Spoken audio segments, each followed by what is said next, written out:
کیا فرمایا تھا؟ تو ہم لوگوں نے اقرار کیا تھا نہیں اللہ آپ ہی میرے رب ہو.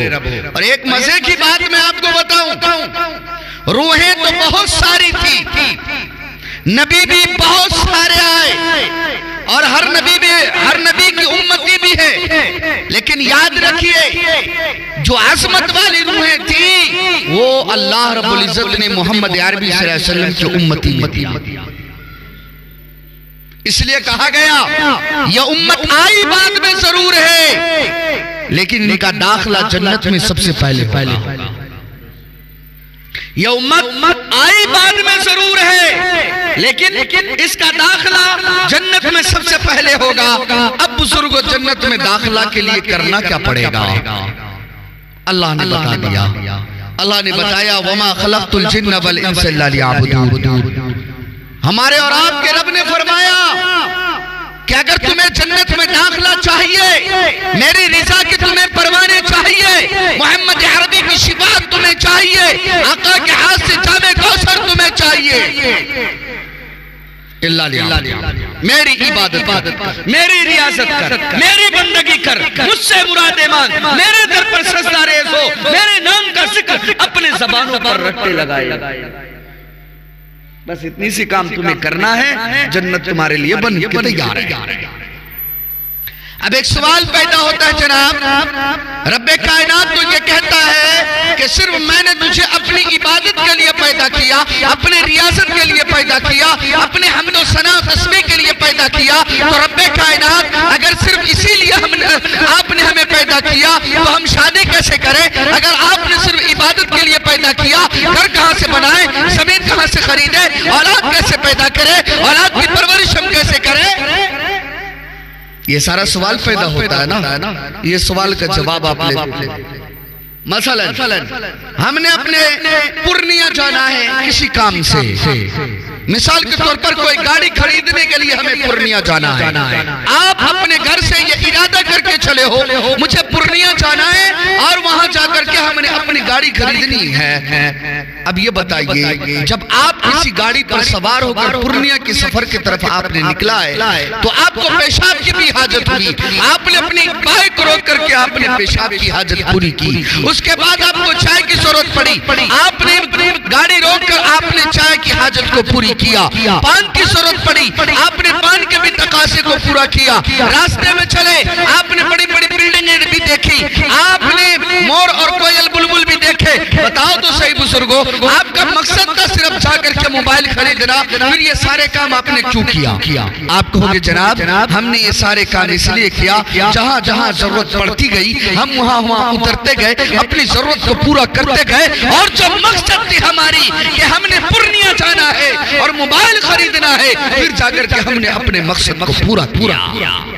اسی طرح سے رب کائنات نے ہمیں اپنی عبادت کے لیے پیدا کیا. یہ شادی، یہ بیاہ، یہ گھر، یہ دکان، یہ جائیداد، یہ زمینیں، یہ دوستی، یہ سمدھی یاری، یہ ساری چیزیں صرف اس لیے ہے کہ یہ صرف ہماری ضرورت کی چیزیں ہیں. یہ ہمارا مقصد نہیں. مقصد تو صرف اللہ کی رضا ہے، مقصد تو ہمارا جنت ہے، مقصد تو ہمارا نبی ہمارے اعمال سے، ہمارا رب ہمارے اعمال سے کیسے خوش ہو جائے، وہی میرا مقصد ہے. لیکن یاد رکھو بزرگوں، ہم نے جن چیزوں کو مقصد بنا تھا اسے ضرورت بنا لیا، اور جسے ضرورت بنانا تھا ہم نے اسے مقصد ہم نے کیا کر دیا؟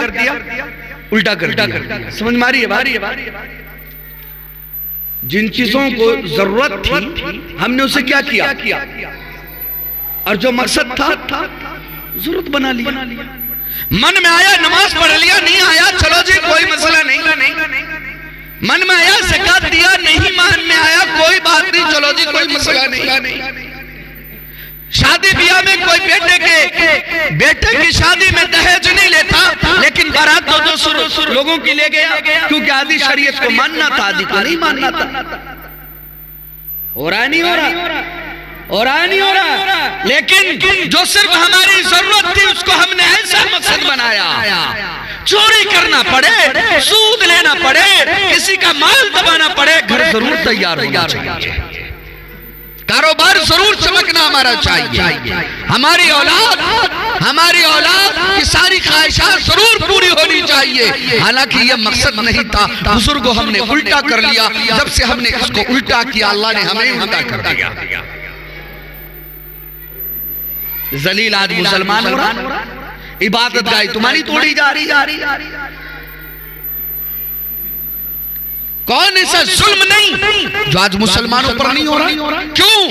اس لیے کہ ہم نے رب کی بتائی ہوئی طریقے پر اپنی زندگی کو گامزن نہ کیا۔ رب کائنات نے ہماری زندگی کو الٹا کر دیا۔ اگر آپ سمجھتے ہیں کہ ہم سیدھے ہو جائیں، ہمارے اعمال سیدھا ہو جائے اور اس زمین پر ہماری خلافت قائم ہو، تو بزرگوں آپ کو اللہ کی بتائے ہوئے طریقے پر چلنا ضروری ہے۔ اچھا بعض لوگ یہ سمجھتے ہیں نماز پڑھنا عبادت، روزہ رکھنا عبادت، حج کرنا عبادت۔ ارے بھائی یہ تو آپ کی ضرورت ہے، آپ کو تو یہ کرنا ہی پڑے گا، آپ اس کے بغیر مسلمان ہی نہیں ہیں۔ سماج سے برائی کو ختم کرنا عبادت نہیں ہے کیا؟ سماج کا کام کرنا عبادت نہیں ہے کیا؟ سیاست کرنا عبادت کیا ہے یا نہیں؟ آج کی سیاست کی بات نہیں کر رہا ہوں جو اپنا دھرم بھی بیچ دے، یہ سیاست کی بات نہیں کر رہا ہوں۔ سیاست تو وہ ہو جس سے اللہ کی مخلوق کو فائدہ پہنچائے، یہ نہیں کہ اللہ کی مخلوق کو مڑوڑ دے۔ سیاست بھی تو عبادت ہے، سماج کے لیے کام کرنا بھی عبادت ہے، لیکن ہم نے اسے عبادت کبھی سمجھا ہی نہیں۔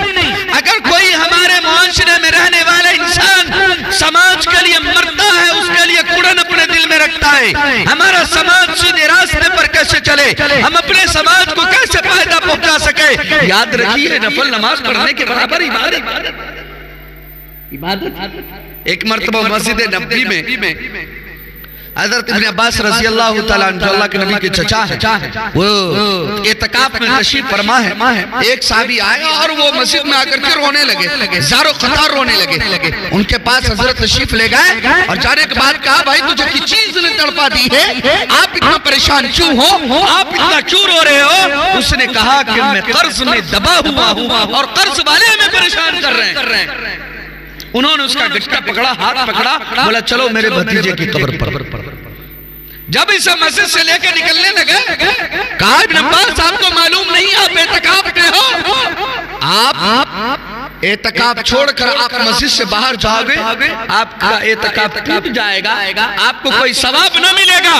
تو وہ صحابی کیا کہتے ہیں، محمد عربی نے ہمیں بتایا ہے کہ اگر سماج میں کوئی پریشان ہو، اس کی پریشانی کو دور کرنے کے لیے اگر کوئی کھڑا ہو جائے اور کوئی نفلی اعتکاف کرے، اس کے اعتکاف میں بیٹھنے سے بھی بڑا ثواب اس کے لیے ہے جس نے سماج میں کوئی پریشان ہے اس کے لیے کھڑا ہو۔ ہم تو اسے عبادت کبھی سمجھائی نہیں، ہم نے کبھی اس کو عبادت سمجھائی نہیں۔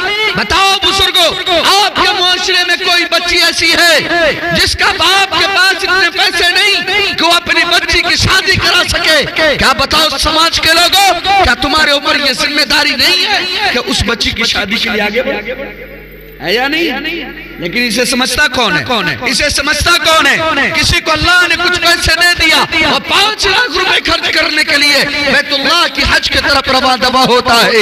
یاد رکھو میرے آقا نامدار محمد عربی صلی اللہ علیہ وسلم نے فرمایا کہ میرے امت کے لوگوں یاد رکھو، اگر تم اپنی زمین پر رہ کر حج ببر کا ثواب پانا چاہتے ہو، مقبول حج کا ثواب پانا چاہتے ہو، تو اپنے سماج میں رہنے والا اپنے سماج میں رہنے والی کوئی ایسی بچی جس کے باپ کے پاس اتنے پیسے نہیں کہ اپنی بچی کی شادی کرتے، تم سماج کے لوگ مل کر اس بچی کی شادی کروا دو، رب کائنات تجھے حج مبرور کا ثواب عطا فرمائے گا۔ آج یہ ہو رہا ہے، چھوٹی چھوٹی باتوں کے لیے 5-5 10 لاکھ کے چندے ہو رہے ہیں۔ آپ کے سماج میں کوئی بچی پڑی ہوئی ہے، اس کے طرف کسی کا نگاہ نہیں جاتا۔ اور لوگوں، آپ کو سماج کے لیے کام کرنا پڑے گا اور یہ اللہ کا حکم ہے، یہ کسی مولوی کا حکم نہیں، اللہ کا حکم ہے۔ اللہ کا حکم ہے، خود آپ نے جیا تو کیا جیا، آپ کی زندگی کی بہترائی کے ساتھ آپ کے پڑوس میں رہنے والوں کی زندگی بہتر ہونی چاہیے۔ میرے نبی نے ہمیں ایک منظم نظام دیا۔ وہ نظام کیا دیا؟ فرمایا کہ اے میرے صحابہ سنو، اگر تیرے گھر میں شوربہ بھی بنے اپنے پڑوسی کو پہنچاؤ۔ یہ 10 سال پہلے نظام تھا یا 15 سال پہلے یہ نظام باقی تھا؟ ہم لوگوں نے دیکھا ہے، ہماری مائیں جب بناتی تھی کوئی سبزی اچھی بنی ہے، جاؤ بیٹے پڑوسی کو پہنچاؤ۔ یہ نظام ہمارا بنایا ہوا نہیں، یہ نظام ہمارے آقا انعامدار محمد عربی صلی اللہ علیہ وسلم کا بنایا ہوا تھا۔ فرمایا، ایک صحابی کہتے ہیں کہ اللہ کے نبی نے پڑوسی کے حقوق اتنے بیان کیے کہ ہمیں یہ ڈر لگنے لگا کہ کہیں پڑوسی کا حق ہمارے اوپر فرض نہ ہو جائے۔ اے لوگو، آج ہر پڑوسی دوسرے پڑوسی سے پریشان ہے، نہیں ہے؟ ہر انسان اپنے پڑوسی سے پریشان۔ پڑوسی کے حقوق ہیں۔ اے بزرگوں، میرے آقا نے یہ نظام دیا، اس نظام کو ہم بھول گئے۔ ہمارے گھر میں گوشت بنے، کبھی گوشت کا شوربہ اپنے پڑوسی کے یہاں پہنچایا؟ نہیں پہنچایا۔ اور جب آپ اپنے پڑوسی کے یہاں کچھ بھی لین دین تحابو کا اللہ کے نبی صلی اللہ علیہ وسلم نے ہمیں نظام دیا، لیتے رہو اور دیتے رہو، لیتے رہو دیتے رہو۔ آپ کے بھی گھر کچھ بنا، اس کے گھر دو، ان کے گھر کچھ بنا، آپ کے گھر جائے گا، کبھی لڑائی جھگڑے ہوئی نہیں۔ ہوگا کیا؟ او بھائی، ہوگا کیا؟ نہیں ہوگا۔ یہ نظام میرے آقا نے ہمیں دیا تھا، لیکن یہ نظام ہم لوگ بھول گئے۔ ضرورت اس بات کی ہے کہ اے لوگوں، اس نظام کو دوبارہ اپنے معاشرے میں جنم دینے کی کوشش کیجئے۔ اتحاد کو اپنا زیور بنائیے، اتحاد کو اپنا زیور بنائیے۔ یاد رکھیے، اگر آپ نے کسی مسلمان کے لیے اپنے دل میں کوئی کینہ بغض پالا ہے، یاد رکھیے آپ کی عبادت آپ کو جنت میں نہیں لے جائے۔ آقا انعامدار محمد عربی صلی اللہ علیہ وسلم مسجد نبی میں تشریف فرما صحابہ سے کہنے لگے، کیا تم دنیا میں جنتی شخص کو دیکھنا چاہتے ہو؟ سارے صحابہ کہنے لگے، کیوں نہیں، ہم دیکھنا پسند کریں گے۔ اس نے کہا، ابھی ایک شخص کا گزر ہوگا اپنے ہاتھ، یہ مسجد کی طرف سے گزر ہوگا، وہی شخص جنتی ہے۔ ایک شخص کا گزر ہوا، حضرت عبداللہ نے دیکھا اسے کہ ایک شخص گزر گیا، لیکن بات کو اتنا دل پر نہ لیا۔ دوسرے روز بھی ہمارے نبی نے یہ فرمایا، تیسرے روز بھی یہ فرمایا۔ وہ صحابی کہتے ہیں کہ مجھے یہ شوق پیدا ہوا کہ یار یہ کون سا عمل کرتا ہے جس کی بنا پر محمد عربی نے اسے جنتی ہونے کی بشارت اپنی نورانی زبان سے دنیا میں دے دی، اور جس کو میرا نبی جنتی ہونے کی بشارت دے دے، اس کی جنتی ہونے میں کوئی شک کر سکتا ہے کیا؟ کر سکتا ہے کیا؟ پیچھے ہو لیا، سلام کیا، وہ پیچھے مڑے، سلام کا جواب دیا۔ بولے کیا مسئلہ ہے؟ بولے میرے گھر میں کچھ معاملات ہو گئے ہیں، میں آپ کے گھر 2-3 دن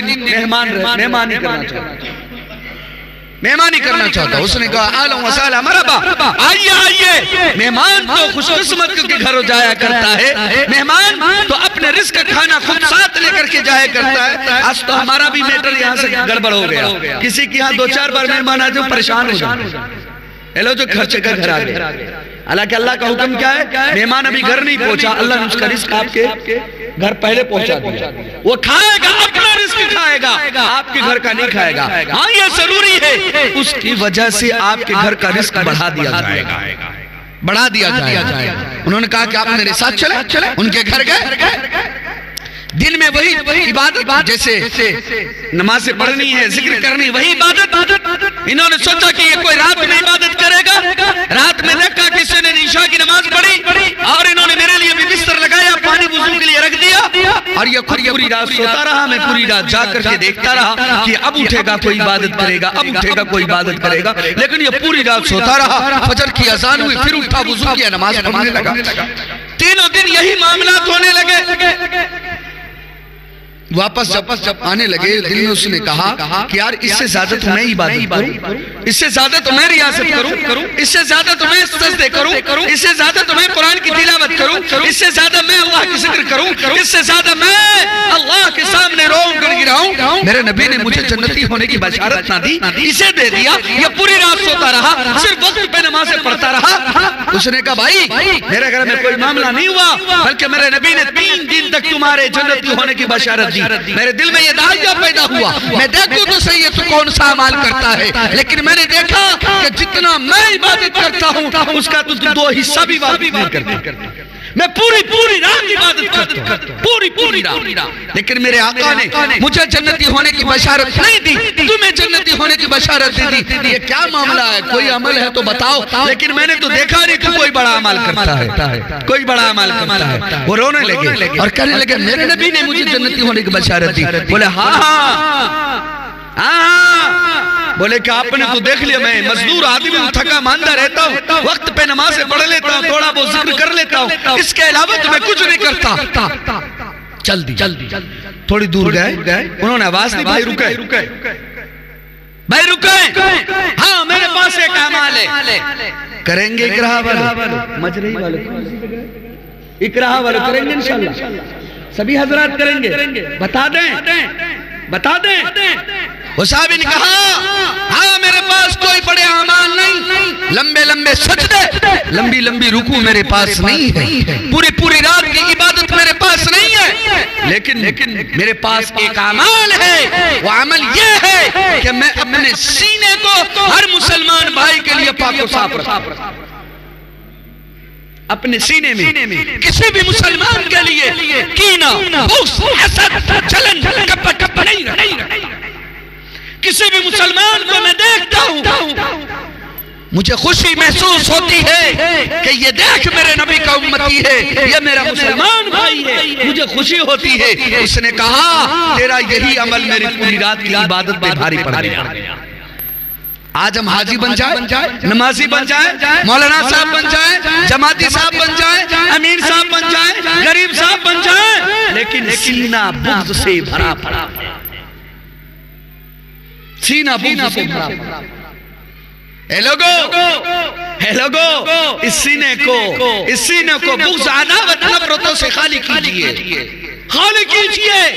میرے آقا نے کیا اچھی مثال دی ہے، فرمایا اے کسی سے حسد کرنے والوں، تمہارا اعمال ایسے برباد ہو جائے گا جیسے کسی سوکھی لکڑی میں آگ لگا دی جائے، کیسے آسانی کے ساتھ وہ جل جاتی ہے، اسی طرح سے جب تم کسی کے بارے میں حسد کینہ کرتے ہو تمہارا اعمال ایسے ہی جل کر ختم ہو جائے گا۔ اور ایک بات بتا دوں، مثلا میں مفتی زاہد صاحب کے بارے میں کینہ کر لوں، یہ کہاں سے مال لاوے، یہ کہاں سے بلڈنگ بناوے، یہ کہاں سے گاڑی خریدے، یہ کہاں سے زمین خریدے، اسے تو میرے بارے میں کچھ پتہ نہیں چل رہا کہ میں اس کے بارے میں حسد کر رہا ہوں، لیکن خود میں مرے جا رہا ہوں۔ ہائے اللہ کہاں سے لایا، ہائے اللہ کہاں سے اس کے گھر بنے، ایک کہاں سے پیسے لاتا ہے، ایک کہاں سے گھر بناتا ہے، ایک کہاں سے زمین لاتا ہے، رات دن میں اسی سوچ میں ہوں، بتاؤ میری صحت بگڑے گی کہ نہیں بگڑے گی؟ اعمال تو بگڑ گیا، جو ثواب ہم نے کمایا وہ تو ختم ہو گیا، وہ تو جل کے خاک ہو چکا، لیکن ہماری صحت بھی بگڑ گئی۔ اس لیے بزرگوں کبھی بھی کسی مسلمان کے لیے اپنے دل میں کینہ مت پالو، انشاءاللہ۔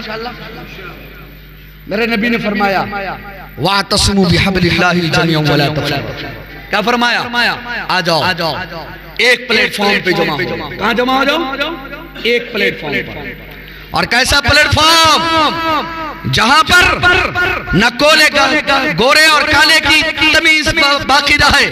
کیسا پلیٹ فارم؟ جہاں نہ برادری کہ تو شیخ میں سید، تو کنجڑا، تو جولا، تو کیلی، یہ بھی چیزیں نہیں۔ ایک پلیٹ فارم، ایسا نہیں کہ میں گاؤں کا زمیندار، میں گاؤں کا مکھیا، میں گاؤں کا سرپنچ، نہیں، ایک کلمے کی بنیاد پر ایک پلیٹ فارم پہ جمع ہو جا اور اللہ کی رسی کو مضبوطی کے ساتھ تھام لے، پھر یہ دنیا تیری مٹھی میں ہے۔ اور میں آپ کو بتا دوں اگر ابھی بھی اگر یہ مسلمان آپس میں اتحاد نہ کیا تو بربادی تو مقدر ہے نا، مقدر ہی ہے۔ صحابہ کی آپ پوری حالات زندگی اٹھا کے دیکھیں، چند صحابہ ہزاروں پر بھاری ہوتے تھے، کیوں؟ کیونکہ اس کے اندر اتحاد باقی۔ آج مسلمانوں میں اتحاد نہیں، آج کوئی غریب امیر کوئی غریب کو دیکھنا نہیں چاہتا، کوئی گورا کالے کو دیکھنا نہیں چاہتا، کوئی زمین والا بے زمین کو دیکھنا نہیں چاہتا، کوئی برادری والا دوسرے برادری کو پسند نہیں کرتا۔ جی جناب، اس لیے آج کاٹے جا رہے ہو، مارے جا رہے۔ کاٹے جا رہے مارے جا رہے. اللہ نے ہمیں مثالیں دی. پوری زندگی ہوگی نمازیں پڑھتے پڑھتے, کبھی آپ نے سمجھا کہ نماز آپ کو کیا سبق دے رہی؟ پوری زندگی نماز آپ نے پڑھی ہے. بعض کے 80 سال ہو گئے, بعض کے 90 ہو گئے, بعض کے 60 ہو گئے, بعض کے 50 ہو گئے. مقتدی نے تکبیر پڑھا, سب ایک صف میں کھڑے ہو گئے, کالے بھی ایک صف میں آ گئے, گورے بھی آ گئے, زمیندار بھی آ گئے, بے زمین بھی آ گئے, ہر برادری کے لوگ بھی آ گئے. آئے نہ آئے, ایک گاؤں کا فقیر اگلا سب میں کھڑا ہو گیا اور گاؤں کا مکھیا کو اگلا سب میں جگہ نہ ملا, وہ پیچھے کھڑا ہے, لیکن اس کے اندر یہ طاقت ہمت نہیں کہ وہ فقیر کو کہتے کہ تو پیچھے آ, میں گاؤں کا مکھیا ہوں, مجھے آگے جانا ہے. ایسا کیا؟ جب آپ نے یہاں پر محبت کا سبق پڑھا کہ نہیں پڑھا؟ پڑھا نہیں. محبت کا سبق ہے یہ نہیں. ایک ہی سب میں کھڑے ہو گئے محمود و ایاز, نہ کوئی بندہ رہا نہ کوئی بندہ نماز.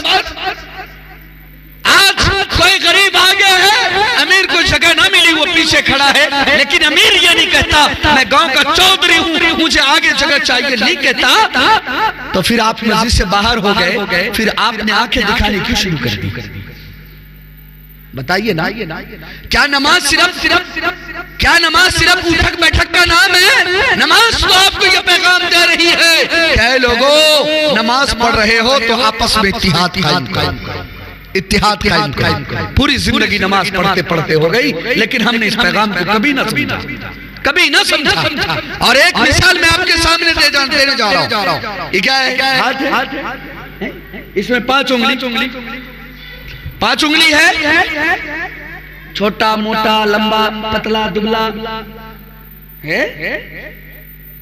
مکہ بنانے کے لیے 5 کی ضرورت ہے, ضرورت ہے یا نہیں ہے؟ اگر یہ سب موٹا لمبا مل کر کے کہے ارے چھمولیا اگرے پاس زیادہ طاقت ہی نہیں ہے, یہ چھوٹا موٹا ہے, اس کو باہر نکالو, ہم یہ سب مل کر کے مکہ بنے گا. اگر یہ سب کہنے لگے ارے چھوڑو موٹا آدمی, انگوٹھا چھوڑو, جس کو ہٹاؤ, ہم سب مل کر کے گروپ بندی کریں, مکہ بنے گا. سب مل کر کے چھوٹا موٹا لمبا کا انکار کر دے, بنے گا مکہ؟ نہیں بن سکتا. لیکن اگر چھوٹا موٹا پتر کا ناٹا سب کو ایک جگہ کر لی جائے اور سب کو ملا لیا جائے, پھر یہ ایسا گھوسا بنتا ہے کسی کے منہ پہ مارے تو 32 دانت باہر ہے یا نہیں ہے؟ یہ آپ کے جسم نے آپ کو پیغام دیا, یہ آپ کے جسم نے آپ کو پیغام دیا. اتحاد قائم کرو, کریں گے انشاءاللہ. اب میں 2-4 باتیں تنظیم کے تحت انشاءاللہ آپ کے بیچ میں رکھنے جا رہا ہوں. اے لوگو, تنظیم آپ کے پاس کیوں آئی ہے کام کرنے؟ تنظیمیں بہت ہے, امارت شریعہ ہے, جمعیت علماء ہند ہے جو کام کر رہی ہیں, اور ہمارے علاقے کے اندر بہار میں خصوصاً امارت شریعہ بہت ہی فعال اور متحرک تنظیم ہے جو کام کر رہی ہیں. کیونکہ بہت سارے لوگوں کا یہ اعتراض رہتا ہے. میں آپ کو بتا دوں, یہ تنظیم کسی کے مخالفت میں قائم نہیں ہوئی. یاد رکھیے, یہ تنظیم اس لیے قائم کی گئی ہے کہ 0 پوائنٹ پر ہمیں کام کرنا ہے. کوئی بھی بڑی تنظیم 0 پوائنٹ پہ آکے کام نہیں کر سکتی, کیونکہ اس کے پاس حلقے بہت ہیں, اسے کام بہت اونچا ہے. اگر چھوٹے کاموں کا بھی ہم اپنے کابرین کو بلانے لگے تو پھر وہ تو الجھ کے رہ جائیں گے نا. کچھ ہمارے بھی کرنے کے ہیں, میں مثال دیا کرتا ہوں. سر میں درد ہو, پیٹ میں درد ہو, تو پہلے ہم پورنیہ نہیں بھاگتے, پہلے جھولا چھاپ کے پاس جاتے ہیں.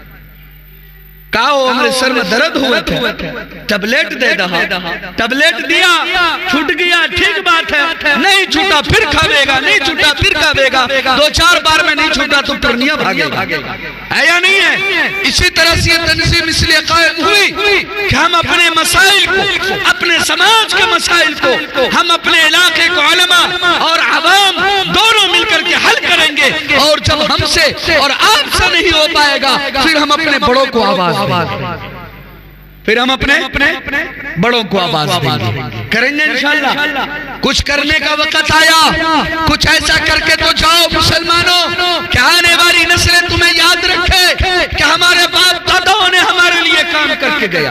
بتائیے آج چھوٹے چھوٹے بچے شراب پیتا ہے، پیرا نہیں پیرا، گانجے پیرا، سلیشن پیرا نہیں پیرا ہے، کریکس بوٹل پیرا نہیں پیرا ہے، اور یہ 10-10 11 سال کے بچے پی رہے ہیں۔ اے لوگوں بتاؤ تو صحیح کہ آپ کے اوپر یہ واجب نہیں کہ اگر سماج میں کوئی بچہ ایسا کام کرتا ہو پورے سماج کے لوگ اسے روکے؟ آپ کہو گے جی جناب ہم کہاں جائیں گے، ہم لڑنے کے لیے جائیں گے؟ کیا آپ نے بھول گیا اللہ نے اس امت کو کس لیے پیدا کیا؟ امر بالمعروف نہیں عنی المنکر کے لیے پیدا کیا نا۔ امر بالمعروف نہیں عنی المنکر کا مطلب کیا؟ مطلب یہ ہے کہ خود اچھا بنو اور اچھائی کا حکم کرو، خود برائی سے رکو، دوسروں کو برائی سے روکنے کی تلقین کرو، ہے یا نہیں ہے؟ اور ایمان کے درجے میرے نبی نے بتایا، اور کیا بتایا؟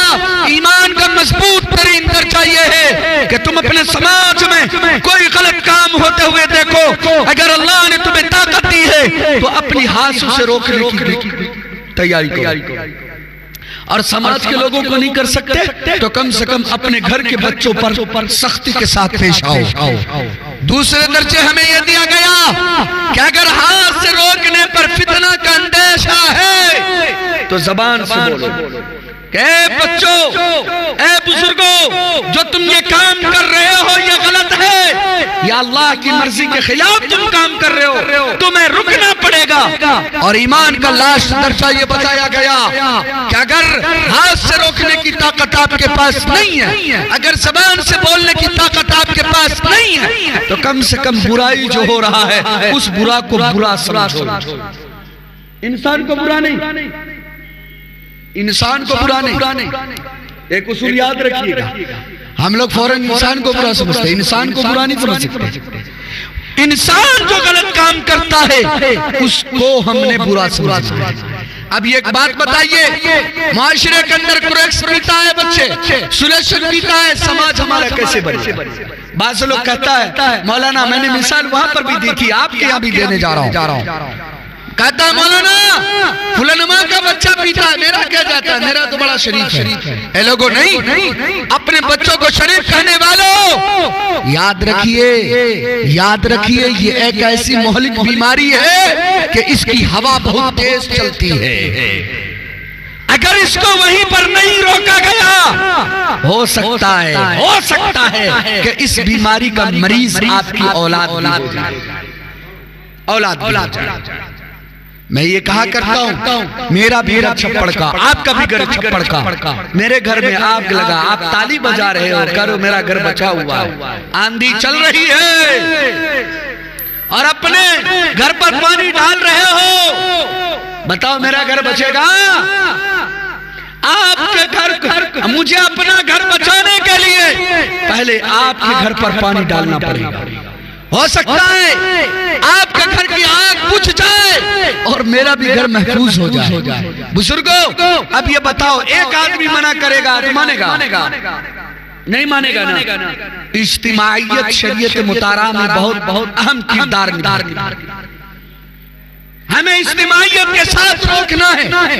آج یہاں کمیٹی بنے گی، گاؤں کے باشعور لوگ، گاؤں کے ذمہ دار لوگ، گاؤں میں اثر و رسوخ رکھنے والے لوگ آگے آئے، 10 آدمی 20 آدمی آگے آئے اور یہ فیصلہ لیں کہ آج کے بعد سے ہمارے سماج میں کوئی بچہ یہ نشہ نہیں کرے گا، اگر کرے گا ہم پورے سماج کے لوگ مل کر کے اس بچے کی خبر لیں، اور اگر پھر بھی نہ مانے پولیس کو انفارم کر کے اسے پکڑائیں گے۔ 2-4 بچہ کو پکڑانا تو سب سدھر جائے گا۔ اب 10 آدمی سے لڑنے کے لیے کوئی آئے گا؟ بولیے نہ ہو، آئے گا۔ یہ ہے کچھ کرنے کے کام جو اللہ نے ہمیں دنیا میں امر بالمعروف کے لیے ہی بھیجا۔ ہم نے سوچ لیا امر بالمعروف کا مطلب گشت کر لینا اور نمازوں کی دعوت دے دینا، ہو گیا۔ اگر یہ سوچ لے کے بیٹھے ہو تو غلط سوچ لے کے بیٹھے کریں گے انشاءاللہ۔ دوسری چیز ڈی جے گانا بجانا ہو رہا ہوتا ہے، گندے گانے بج رہے، ہمارے گھر میں بہو بیٹیاں ہیں، عزت دار لوگ پسینے ہو جاتے ہیں وہ گانوں کو سن کر، ہوتا ہی نہیں ہوتا. گاؤں میں بیمار لوگ ہیں, گاؤں میں ہارٹ کا مریض ہے, گاؤں میں مزدور لوگ ہیں جسے رات میں آرام کرنا ہے, صبح میں اپنے کام پر جانا ہے, ان کی نیندوں میں خلل کیا ہم نے.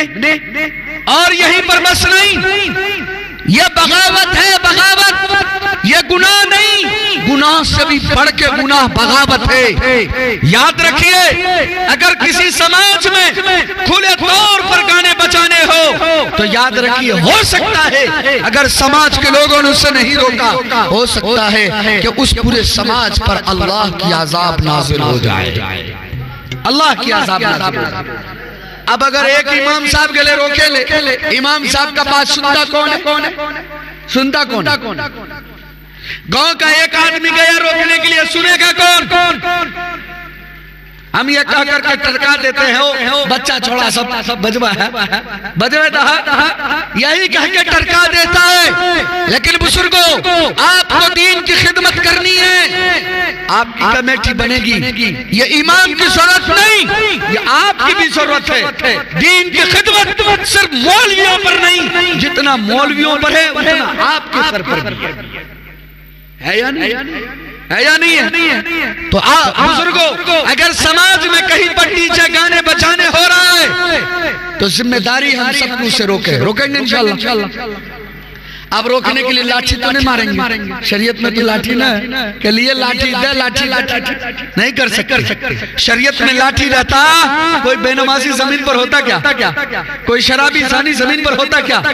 نا, یہ گاؤں کے 10 آدمی مل کر کے اسے بولے کہ بیٹا یا تو تم سے بند کر لے, ورنہ ہم گاؤں کے 10 آدمی تیرے سارے کام سے بائیکاٹ ہوتے ہیں, تیرے میلاد سے بائیکاٹ, تمہارے بارات سے بائیکاٹ. بارات تو ہے یہ نہیں جو ہم لوگوں نے بنا لیا, تمہاری یہاں کی دعوت سے بائیکاٹ ہم ہوتے ہیں, اور گاؤں کا امام تمہارے یہاں نکاح کے لیے نہیں جائے گا. بتائیے, اگر گاؤں کے 10 آدمی دباؤ بنائے گا تو مانے گا کہ نہیں مانے گا؟ بولتے کہاں نا, مانے گا نا, کریں گے نا انشاءاللہ. اور اگر کوئی اڑے اور بجا دیا ہو اس پر جرمانہ بھی رکھیے.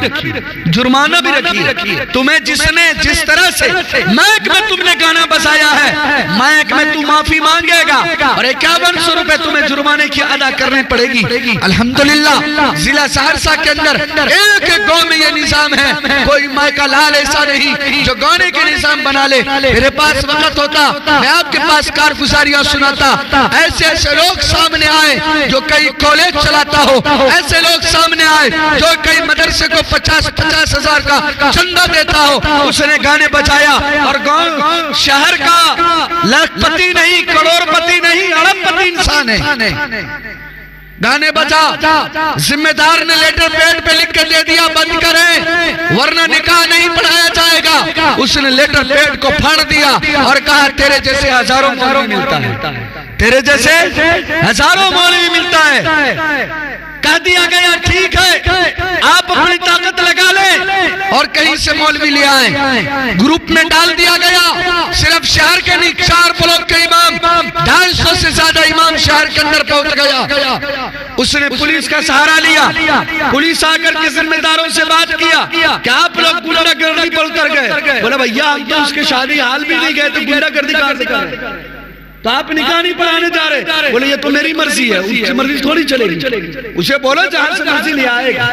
یاد رکھیے اس کی عقل مٹی میں ملا اور 4 گھنٹہ لیٹ ہو گیا, ہر جگہ فون کر لیا, کہیں سے علماء آنے کو تیار نہیں. لاسٹ میں اس نے وہاں کے مکھیا جی کے ساتھ آیا اور انہوں نے علماء سے معافی مانگا, اور پھر اس کے بعد کہا گیا اب 5100 نہیں 21,000 کا جرمانہ کرنا. اس نے دیا. یہ کام ہم لوگوں نے اپنے لیے نہیں, رب کائنات کے حکم کی فرما برداری کروانے کے لیے کیا گیا. اللہ کی مدد آئی, اور اسی طرح یہ ہاں بھی ہمیں کرنا ہے, کریں گے انشاءاللہ. اس کے بعد ایک چیز اور جو آپ میں سمجھتا ہوں کہ دل کی کتابوں پر لکھ کے جائیے گا.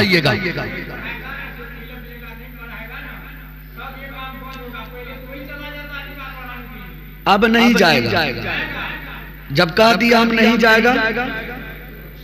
یہ ہم لوگ ایسے بیوقوف تھوڑی ہیں کہ گھوم رہے ہیں, اب کوئی جائے گا اس مولوی کا نام صرف بتا دے، وہ انڈیا چھوڑنا پڑے گا اسے، گاؤں نہیں، اسے انڈیا چھوڑنا پڑے گا، صرف نام بتا دے کون گیا ہے، اس کو تو ہم لوگ دیکھ لیں گے، آپ کو دیکھنے کی ضرورت نہیں ہے، صرف آپ نے یہ بتا دینا ہے وہ مولوی صاحب آ رہے ہیں، ابھی آیا نہیں، آ رہے ہیں بتا دیتی تو وہی رکے گا وہ، ہم کھڑے ہو جائیں گے کون آئے گا، ہم کھڑے ہو جائیں گے، گاؤں کا 10 کھڑے ہو جائیں گے، کون مولوی آئے گا، یہ ہماری غلطی ہے، ہم ابھی تک منظم طور پر کھڑے نہیں ہوئے، جس کی وجہ سے نہیں ہو رہا، آج الحمدللہ تنظیمیں بنے گی، کمیٹی بنے گی، دیکھیے انشاءاللہ اللہ کی مدد اس کمیٹی کے ساتھ آئے گی۔ اچھا یہ تیسری چیز جو میں بتانے جا رہا ہوں، ہر ماں باپ اپنے دل کی کتابوں پر اسے نوٹ کر کے لکھ کے جائیے گا، سب کچھ بھول جائیے لیکن اس کو مت بھولیے گا، فتنہ ارتداد، ہماری بچوں کا غیروں کے ساتھ بھاگنا، ابھی تو مسلموں کے ساتھ جا رہے تھے، اب غیروں کے ساتھ، ہماری بچیوں کا جاگنا، یہ کیوں ہو رہا جی؟ 4 سال ہم نے محنت کیا ہے، 4 سال کے بعد جو ہم نے اخذ کیا، 3 باتیں ہم نے اخذ کی جو میں آپ کے سامنے دینے کے لیے جا رہا ہوں۔ پہلی بات، ہماری بچیاں اگر جا رہی ہیں تو مخلوط تعلیم کی بنا پر، کس تعلیم کی بنا پر؟ مخلوط تعلیم سمجھا، جہاں پر لڑکا لڑکی ایک ساتھ پڑھے، وہ میں غیر مسلم کے یہاں، غیر مسلم کے یہاں وہ بچیاں موبائل میں فلمیں دیکھ کر، سیریل دیکھ کر کے سیکھ لیا، فلانے مسلم ہیرو نے فلانے لڑکی سے کر لیا شادی، فلانی مسلم ہیروئن نے فلانے ہندو سے کر لیا شادی، جب ان میں چل سکتا ہے تو ہمارے میں کائے میں کائے۔ آج کی ماں باپ کے پاس یہ وقت نہیں کہ اپنے بچوں کو یہ بات سمجھا سکے اور اپنے بچوں کی تعلیم و تربیت اس نیاز پر کر سکے۔ اے لوگو، اگر اپنے بچوں کو ارتداد سے بچانا ہے، آپ کو مخلوط تعلیم سے بچوں کو روکنا پڑے گا۔ اگر کوئی ایسی تعلیم جس کی بنا پر اگر ہماری بیٹیوں کے عزت محفوظ باقی نہ رہے، ہماری بیٹیوں کا ایمان محفوظ نہ رہے، میں بڑی ذمہ داری کے ساتھ اللہ کے گھر میں یاد کرنے چاہ رہا ہوں، جس تعلیم سے میری بیٹی کی عزت، میری بیٹیوں کی ایمان باقی نہ رکھ سکے، ایسی تعلیم پر ایک بار نہیں 1000 بار ہم لعنت بھیج، ایسی تعلیم سے ہم اپنی بیٹی کو جائل رکھنا پسند کریں گے، لیکن اپنے بچے جہاں پر ہمارے بچوں کا عقیدہ خراب ہو جائے، ہمارے بچے کا ایمان سلب ہو جائے، ایسی تعلیم ہمیں، اور ہم ایسی تعلیم اپنے گاؤں میں کر سکتے ہیں۔ اگلے راؤنڈ میں میں بتا رہا ہوں، پہلا کام مخلوط تعلیم سے بچانا، دوسرا کام موبائل، باپ 10 ٹکا کمانے کیا لگ گیا، بیوی کو بھی اتنا بڑا موبائل ہے، بیٹی کو بھی اتنا بڑا موبائل۔ ہر آدمی کہتا ہے میری بیٹی تو گھر سے نہیں نکلی، او بھائی آپ کو معلوم ہے آپ کی بیٹی صرف گھر سے نہیں نکلی ہے لیکن پوری دنیا سے وہ کانٹیکٹ میں ہے، پوری دنیا سے کانٹیکٹ میں ہے وہ۔ آپ کو اس بات کا علم نہیں ہے؟ اے لوگو، اپنی 100 سالہ عزت کو بچانا چاہتے ہو، اپنے بچوں کی ایمان کی سلامتی چاہتے ہو تو اپنے گھر سے موبائل کو ہٹانا پڑے گا۔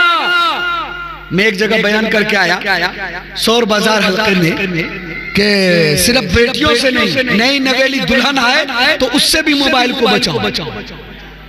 گھر میں ماں ہو تو ماں کے ہاتھ میں موبائل دو، نہیں تو بہت رشتے بگڑ رہے ہیں۔ ابھی کہا کہ آئے تھے اللہ کے گھر میں بیٹھ کے بول رہا ہوں، جھوٹ تو بول نہیں سکتا۔ صرف 2 دن ہوا تھا، 4 بچے کی ماں چلی گئی غیر مسلم کے ساتھ۔ میں یہ کہا کہ آیا تھا اگر آپ نے گھر سے موبائل نہیں ہٹایا، ہو سکتا ہے آپ کے گھر سے ایمان نکل جائے۔ اے لوگو، آج جتنی بچیاں جا رہی ہیں یہ سیریل دیکھ کر، یہ فلمیں دیکھ کر، ماں باپ کو یہ شعور نہیں کہ کہ ہم اپنے بچوں کو یہاں سے روکیں، ہم اپنے بچوں کو فلمیں اور سیریل سے روکیں، ہم اپنے بچوں کو کتاب کی طرف گامزن کریں، موبائل کسی بھی حالت میں اسے چھونے نہ دے۔ یہ آج ہم اس پر غور و فکر نہیں کر رہے ہیں۔ یاد رکھیے گا، آپ کہیے گا ہمارا بیلٹ بہت بڑا مسلم کا ہے، یاد رکھیے گا اس بیلٹ سے بھی کئی بچے جاتے ہیں۔ آپ کو علم نہیں ہے، کئی جا چکے ہیں۔ اگر رپورٹ چاہیے آپ کو، رپورٹ چاہیے آپ کو، بیان کے بعد آ جائیے گا۔ آپ کے پیر نگر بسریا کے حلقہ سے کتنی بچیاں جا چکی، دہلی گئی ہیں اور غیروں کے ساتھ رہ رہی ہیں۔ ایک نہیں، میرے پاس 11 لڑکیوں کے ایسے لسٹ ہیں جو آج اپنے بہار کو چھوڑ کر دہلی چلی گئی اور غیروں کے ساتھ رہ رہی ہے، اور باپ نمازوں پہ نمازیں ٹھوک رہا۔ اے لوگوں، اپنے گھر سے موبائل ہٹائیں۔ تیسری چیز جو میں نے اخذ کی ہے وہ یہ کہ غربت کے عالم کی وجہ سے بھی بچیاں جاتی ہیں، غربت کی وجہ سے۔ تو انشاءاللہ اپنے گھر سے یہ تینوں چیز پر عمل کریں گے انشاءاللہ۔ اچھا، ہم غیروں کے اسکول سے روک رہے ہیں تو ہم اپنے بچوں کو پڑھائیں کہاں سے؟ ضرورت ہے پڑھانے کی، ضرورت ہے پڑھانے کی۔ اچھا، ایک بات میں عرض کر دوں بیچ میں، ہم بیٹیوں کو اتنا پڑھا دیتے ہیں کہ بیٹا ویسا پڑھا لکھا ملیا نہیں پاتا۔ اکثر یہ شکایت، بیٹی کو پڑھانے کا ہوڑ لگا ہوا ہے، بیٹا 10 سال کا ہوا سڑیا توڑیا بیچ دیا۔ اب باپ پریشان ہے، بھیا میں نے بیٹی اتنا پڑھائی ہے، ایسا رشتہ مسلم میں ملیا نہیں رہا، وہ گھروں کے ساتھ بھی جا رہی۔ اے لوگوں، اپنی بیٹیوں کو ہندی انگلش بھی پڑھائیے، لیکن ان سے سب سے بہتر اور سب سے ضرور یہ ہے کہ اپنی بیٹیوں کو دین پڑھائیے۔ ہماری بیٹی دین پڑھے، ہماری بیٹی حدیث پڑھے، تاریخ کا مطالعہ کرے۔ آج ہماری بیٹیوں کو ضرورت ہے اسلام کو کہ ایسے اپنے وطن سے ایسے بچوں کی پرورش کرے جو اسلام کا دائی، اسلام کا شہدائی اور اسلام کا محافظ، اسلام کو مجاہد ہو۔ اور یہ کب ہوگا؟ جب ہماری بیٹیاں دین پڑھے گی، جب ہماری بیٹیاں قرآن و حدیث پڑھے گی، تب جا کر کے یہ اعمال ہوگا۔ ایک بات اور عرض کرنا چاہ رہا ہوں تعلیم کی بنا پر۔ آپ کہیں گے مولانا ہم نے باہر سے چھوڑا لیا، پڑھائیں کہاں؟ یہ مسجد جس کو صرف ہم لوگوں نے نماز کے لیے بنا رکھا، یہ کانسیپٹ ہی غلط ہے۔ یہاں پر ہمارے پاس بہت بڑے عالم دین بیٹھے ہیں، حضرت مفتی زاہد صاحب قاسم راوڑ قلعہ اور عیسیٰ کے قاضی شریعت سابق رہ چکے ہیں، اور 3 ضلع میں علماء کے درمیان میں مقبول شخصیت ہے۔ میں اس کے سامنے بڑی ذمہ داری کے ساتھ یہ بات عرض کرنے چلا ہوں۔ یہ مسجد جس کو صرف ہم لوگوں نے نماز، یہ مسجد صرف نماز کے لیے نہیں ہے۔ آپ تاریخ اٹھا کر کے دیکھیں، مسجد کے اندر جہاں نماز پڑھی جاتی تھی وہیں پر سیاست کے بھی لیے الگ سی جگہ ہوتی تھی۔ ہر طرح کے مسائل مسجد میں بیٹھ کر کے سولو کیا جاتا تھا، مسجد میں بیٹھ کر کے دین پڑھایا جاتا تھا، دین سکھایا جاتا تھا۔ ہم لوگوں نے صرف نماز بنا، کوئی بچہ مسجد آ جائے نکالو، امام صاحب مسجد میں پڑھانے لگا رہے، چھوٹا چھوٹا بچہ مسجد۔ او بھائی ایک بات بتا دو، شریعت کا حکم بالغ لوگوں پر ہے، نابالغ پر نہیں ہے۔ شریعت کا حکم بالغ پر ہے، نابالغ پر نہیں ہے۔ اگر یہ بچہ ہماری مسجد میں آ کر کے دوڑے گا، کھیلے گا، عادت لگ جائے صرف مسجد میں آنے کی، جوانی میں آ کر کے اس کی نماز نہیں چھوٹے۔ آپ کبھی بھی بچوں کو مسجد سے بھگایا نہ کریں، کسی بھی حال میں بھگایا نہ کر۔ آپ دوسرے ممالک میں جا کے دیکھیں کہ مسجد کے اندر بچوں کو کھولنے کا نظام ہے تاکہ بچے مسجد سے منسلک ہو جائیں، بچہ مسجدیں میں آ کر کے کھیلے، کیونکہ اس پر شریعت کا حکم لاگو نہیں ہے، اسے گناہ نہیں۔ تو بزرگوں، اب میں آپ کے سامنے ایک بات عرض کرنے چلا ہوں۔ مسلمان 2 جگہ غریب ہوتے ہیں، پہلا جمعہ کے چندہ میں، پہلا جمعہ کے چندہ میں۔ گاؤں کا زمیندار، گاؤں کا مکھیا، گاؤں کا سرپنچ، گاؤں کا پہلے 3 لوگ دیویلے کریں گے، توہین سمجھیں۔ اگر کچھ لوگ لیں گے بھی، اگر 20 ٹکیا جیب سے نکل گیا، 10 ٹکا لاوا، 2 ٹکیا، 1 ٹکیا جو اس کا پوتا لینا نہیں چاہتا وہ مسجد کو دینے کے لیے آیا، وہ مسجد کو دینے کے لیے آیا۔ حالانکہ ہمیں تو چاہیے تھا کہ پورا ہفتہ ہم نے کام کیا، اس پیسے میں سے کچھ پیسے ہم نکال کر کم سے کم 2% بھی 1% بھی پیسہ نکال کر ہم اللہ کے گھر کے لیے دان کرتے ہیں، تاکہ اللہ دنیا میں بھی اور آخرت میں ہمیں اس کا اجر دے۔ جائیے غیروں کو دیکھیے لاکھوں لاکھ دے دیتا لیکن کبھی آ کے نہیں کہتا کہ مجھے حساب دو۔ یہاں یہ تو تکیہ دیا ہے مسلمان، اور جمعہ میں کہے گا ہم کو حساب لاکھاں ہے۔ ہم نے ایک جگہ پڑھا کہ انڈیا کے اندر صرف بہت بڑی بڑی مندر ہے، صرف 3 مندر کا اگر پیسہ نکالا جائے 100 سال تک انڈیا کو بیٹھا کے کھلا سکتا ہے۔ جی دوسری جگہ یہ مسلمان جو غریب ہوتا ہے کہاں؟ جب بچوں کے ایجوکیشن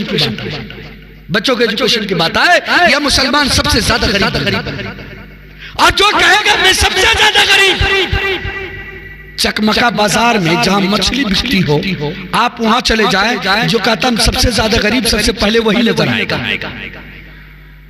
وہی نظر آئے گا۔ لیکن بچوں کی تعلیم پر، بچوں کے ایجوکیشن پر، اس کی فیس کے لیے، اس کے کتاب کے لیے اس مسلمان کے پاس پیسہ نہیں۔ ایک امام صاحب کو دے دیا گیا 200 بچہ، پڑھا لے گا؟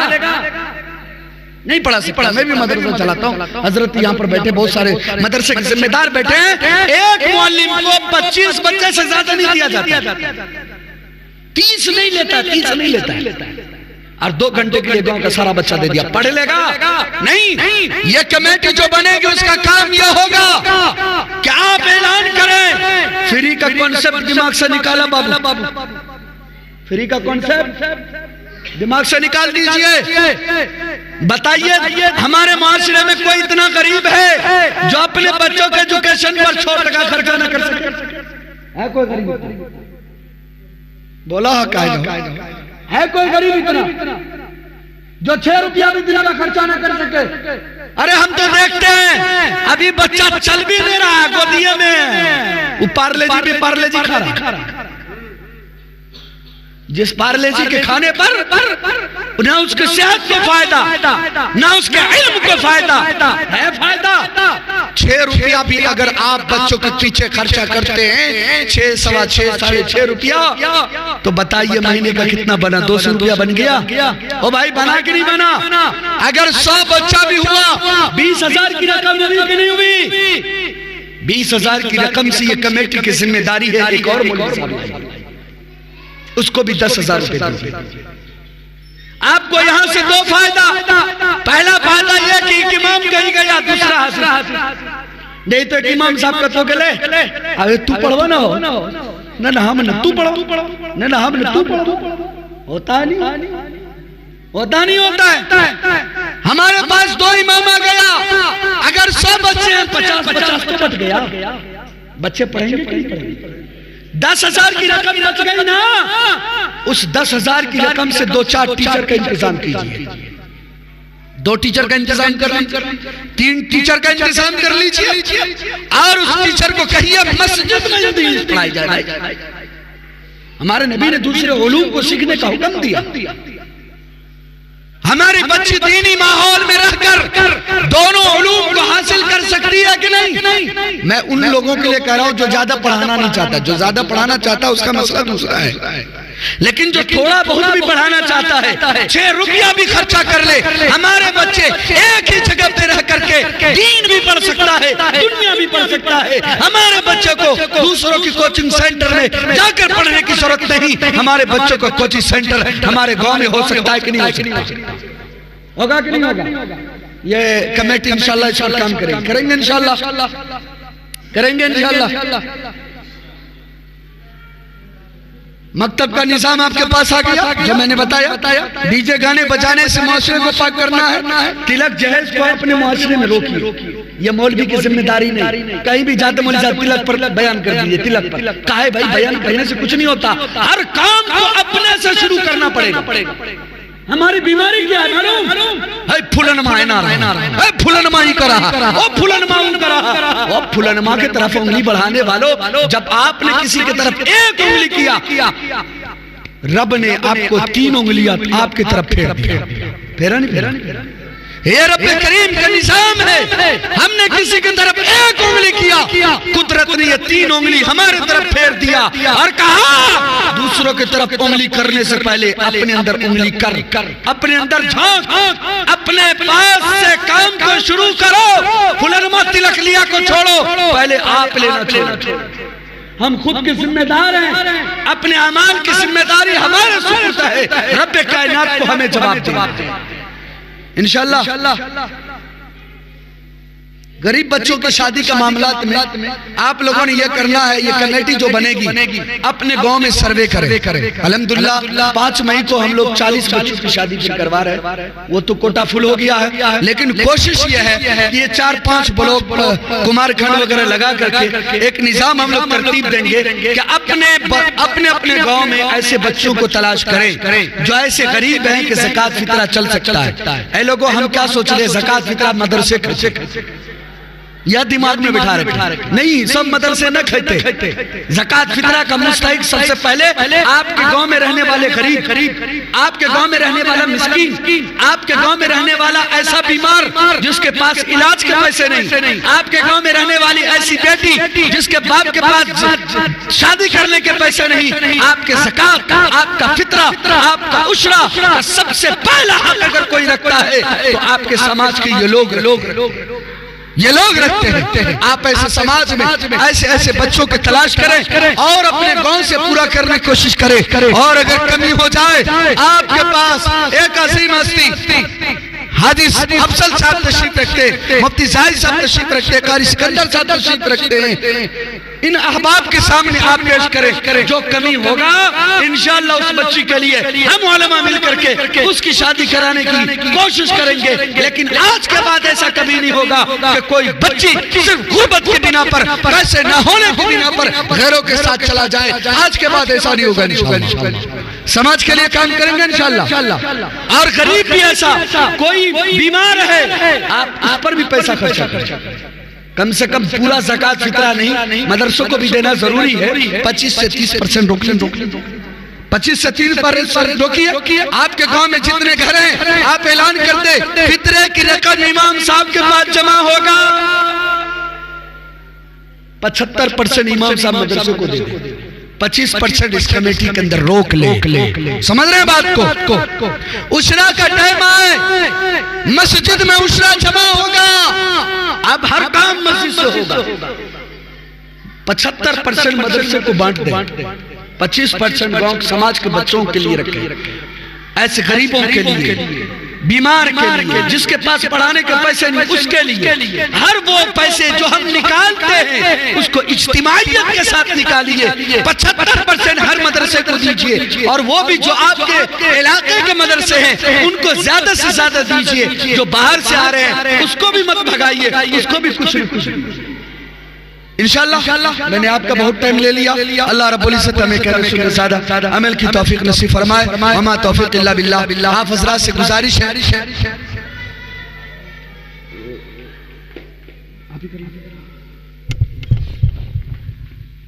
باتیں